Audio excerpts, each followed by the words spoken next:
Over 2,000 years ago, ancient Chinese scholars observed the changing patterns in our natural world, the climate, the turning of the seasons, and astronomy. The scholars measured and divided the sun's annual movements into 24 equal parts, creating the 24 solar terms, which were used to govern agriculture in ancient China. Even to this day, this invention still guides the lives and traditions of hundreds of millions of Chinese people.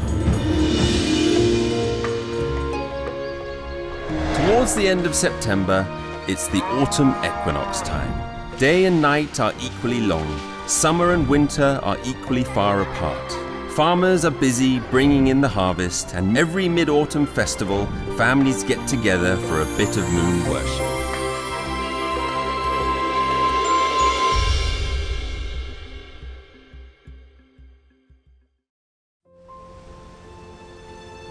The autumn equinox is midway through autumn and marks the beginning of deepest autumn. The most obvious change is in the color of the trees. They're so vivid they could be in an oil painting.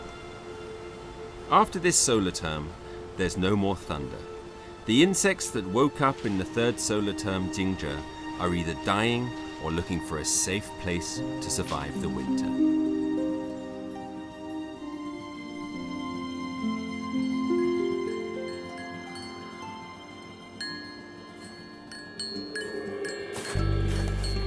Dunhuang is in northwestern China, in a transitional region between Badain-Jaran and Taklamakan deserts. It used to be on the main thoroughfare of the Silk Road trade route. I came over here for autumn equinox solar term to explore deep into the hinterland of China and take in this incredible desert oasis. We can imagine that ever since the Han Dynasty of 2,200 years ago, European businessmen, looking a bit like me, have been here leading teams of camel, transporting bundles of silk and other material from China around the world. Massive wealth flowed along the Silk Road to China as well.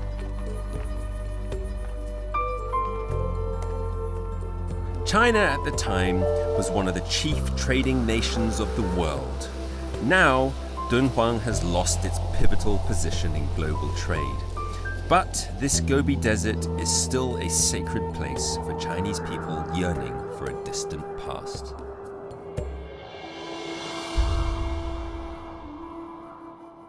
There's a rhyming couplet for this season. When days and nights are just as long, hard work just goes on and on. Cropping cycles are the farmer's number one concern. So the solar terms are extraordinarily clear on planning. And it is set that autumn equinox is when Dunhuang farmers will harvest their cotton. 敦煌这个地方热量充足，降雨很少，这非常有利于棉花生长。特别像是敦煌周边的沙漠，水资源非常紧缺，而且棉花相对于其他作物还是比较抗旱、抗炎，所以在周边缺水盐碱地。作为这个棉花来说，它是一个很好的这个替代这个作物。Dunhuang is surrounded by desert, so drought and water shortage is pretty common. Because of or in spite of this, it has become an important base for cotton production. This makes me think back to the Xiaoman solar term in Shengze, where there was copious amounts of rain. And the silkworms thrived, raising a whole industry of silk production. Huge differences in regional climate have not limited Chinese creativity over time. For thousands of years, silk and cotton have warmed the backs of Chinese people in different parts of this vast land. Their inventions lie in a key climatic difference between north and south. 我就爱这个东西，棉花会给我一种回忆，让我想到小孩的时候。我做了这么20多年棉花，刚开始做这个科研的最初的时候呀，我觉得这个农民棉花的产量很低，像这里每日至少他结的果桃很少，那时候的产量不到现在的1半。我们把这个通过这个品种选育，也一个品种7、8年甚至20年的品种，减少这个灌水量，提高棉花的品质与产量。我们做科研主要就是呢，让他们高高兴兴的种棉花。This is one of the most important cotton production sites in China, and it is also the largest colored cotton testing station in the country. Station Master Feng Keyun is in charge. 这边还有不同的品种是吧？对，咱们可以不前步看。到这就可以。哦，这种的，就是这个棉花呢，长出来以后，它前面长出来，它自己就本身带有自己的颜色，不需要染色。染色需要大量的水，浪费水资源。随着这个咱们这个有机环保低碳的这个国家这个政策的推行呢，它有很大的发展潜力的。只要吃口的纱线，把它纺成线以后，吃口的谷。目前每亩地比普通白棉，每亩是增加纯利润可以增加到500元。这敦煌现在已经有1万亩的基地，目前就是国内来说是绿色棉，这个绿棉是国内最大的一个生产基地。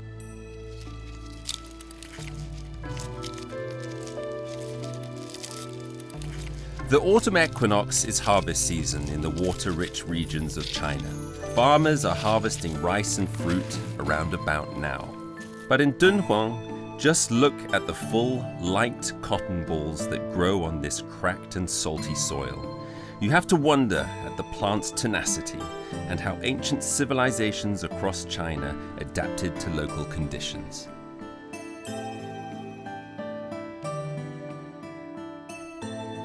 Having said that, cotton doesn't actually come from here. More than 1,500 years ago, it was brought into the country by camel caravan, trundling along the Silk Road, introduced to Dunhuang from India and Arabia. 1,500 years later, cotton makes up to 70% of crops grown here. 60% of farmers' income is in some way connected to cotton.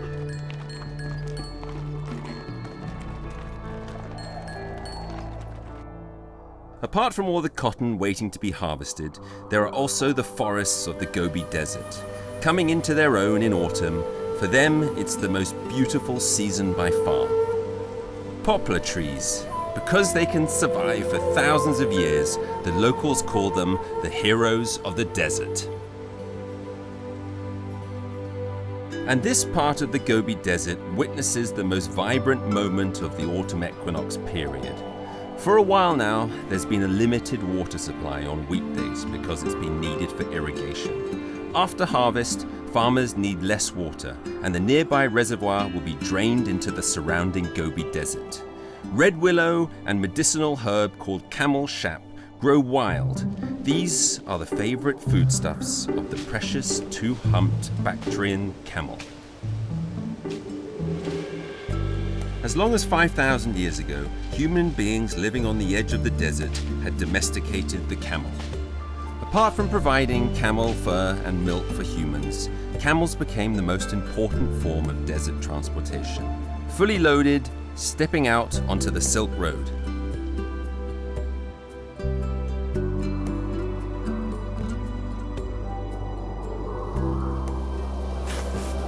When the first batch of cotton seeds and many other precious materials were loaded onto the back of a camel and driven along the endless Silk Road, human civilization opened a whole other chapter.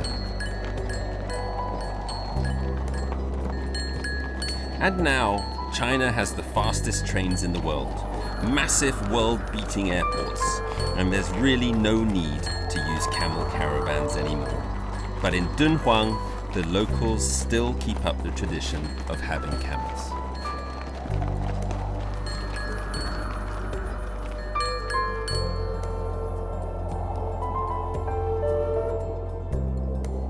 The Crescent Village.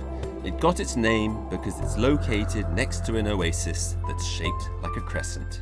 The magic of this crescent moon oasis is that it's been surrounded by desert for thousands of years, but has never dried up.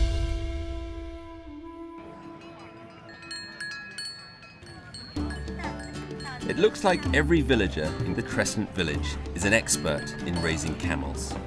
Every tourist season, the camels in the village become the main means of transportation in Dunhuang. Thousands of tourists come here. Almost everyone wants to ride a camel, to get a feel for what crossing the desert Silk Road is really like.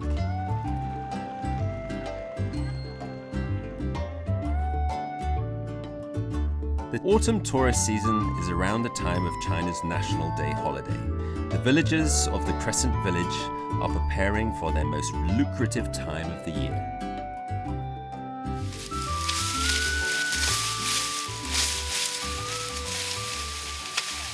这个长得像玉米，但是好像没什么玉米呢啊。对，这个咱们是专门是喂骆驼的一种玉米，所以它不结这个咱们所说那个棒子。它肯定就是不需要太多水，它就能这么长，是吧？对对，它也属于这种耐旱的。那就是到这个季节，他们就吃这个。啊，对，到这个季节，秋分。一个骆驼，能每天吃多少？标准的就是100公斤。100公斤，一天。它能吃得很。它能吃得很。不停的那个嘴一直在不停的动。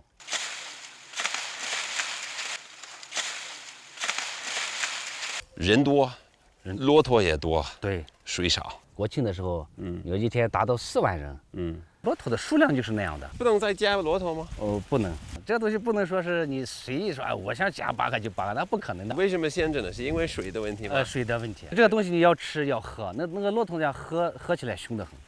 这边什么都限制，你种的多少，你有多少骆驼，等等等等，都是因为水得控制，都是因为缺水。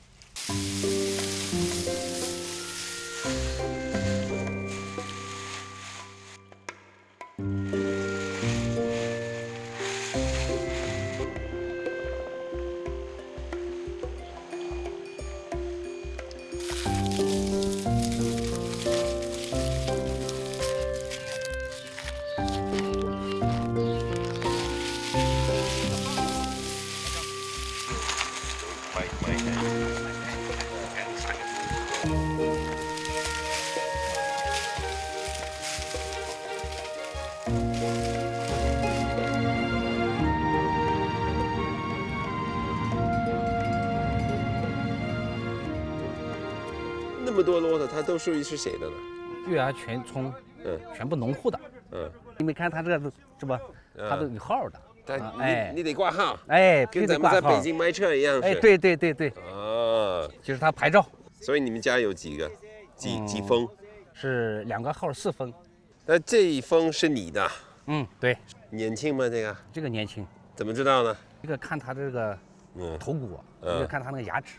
岁数大的啊，牙齿就不行了。它本来就是拉火用的，后来你要给它训练到拉人的，对，做旅游的，对，最少4个人。为什么4个人？没有4个人就把它拿不住，它力气大得很。那你可以教我怎么骑，怎么落？可以，你就这样，就把它，对，骑，你往前一点，稍微，对，往前一点，别这样了，我教你，你这样骑，这，你看。跳，大点声。Come on, get down. Come on. 跳 ，Come on， 跳。跳。还没。他对你熟呢，没有，他跟你熟呢。他来回他烦了。他烦了。他烦了。做了太多。对，就是的。那我们就让他歇一会儿吧。The 256 villagers of the Crescent Village are extremely lucky. As the village is close to scenic sites popular with visitors, it's easy to take people there by camel caravan. They can easily earn a lot from tourism.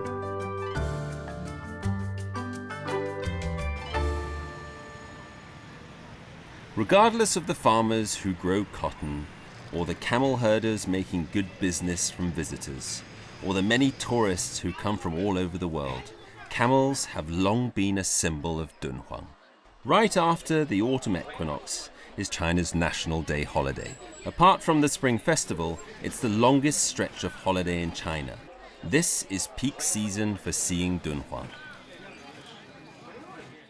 Almost everyone who comes here will take a model camel home with them. Zhang Jianzhong used to be a Dunhuang cotton farmer, but now he goes by the name Camel Zhang. 就挣一点毛。给的便宜优惠。你要给他80，他肯定老板不好。He himself grew cotton for more than 20 years, but when he got the idea of making camels for tourists, his life changed course completely. and he made people see Dunhuang a whole other way. 这些小片都是干嘛的？这个是把料子全部拆开了以后，这个就是它是肚皮这一片儿，这是脖子那个竖毛，这脖子54片儿，嗯才能成为一个骆驼的。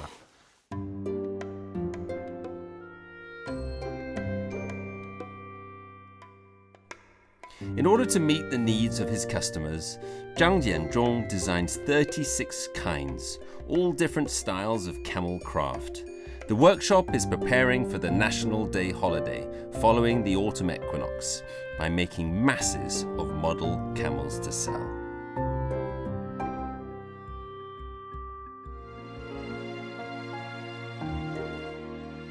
全是骆驼的。它的骆驼这是得赶着在做，我们这是天春车间。为什么非要是手工的？你也可以去找第三方工程去给你机器做的，是吗？机器做的我们现在还没有找到像这样用机器做的，机器压它得封布，封布压起来还得组装。你像你的鞋子吧，你皮鞋是吧？对。我们现在手工拿那个底，你不知道见过没有？那一天一双底得拿1天或者2天，你现在工价太高了是吧？是。国庆期间你能卖多少骆驼？卖个2、3万吧。2、3万。2、3万个。那你大概知道你是在多少地方在卖这个产品？可能大小有200家吧。有骆驼的地方，就应该有骆驼场。有丝绸之路的地方，我们就有骆驼了。这有意思的是吧？你以前是做什么的？最早我们是种地的，种棉花的啊，种棉花，真是种棉花，是吧？啊，秋分对你来说，它一直就是一个旺季。以前你是摘棉花，到秋分的时候，对。现在你是在赶紧做几万个骆驼。种棉花也忙，是做骆驼也忙。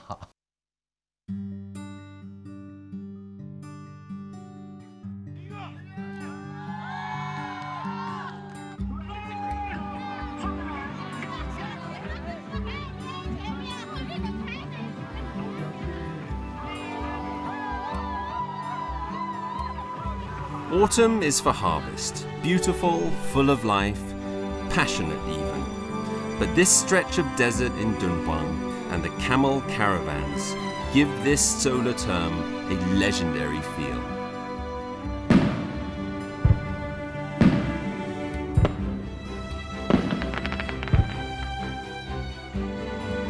On the way back, we see the poplar trees again. The wind is still whistling in my ear. It's hard to imagine how determined people had to be to travel here over 2,000 years ago. Treading these sand-swept paths, carrying the most incredible goods, encountering hardships and obstacles, traveling from grotto to grotto, they brought riches to Dunhuang and made this the place to do business at the autumn equinox solar term.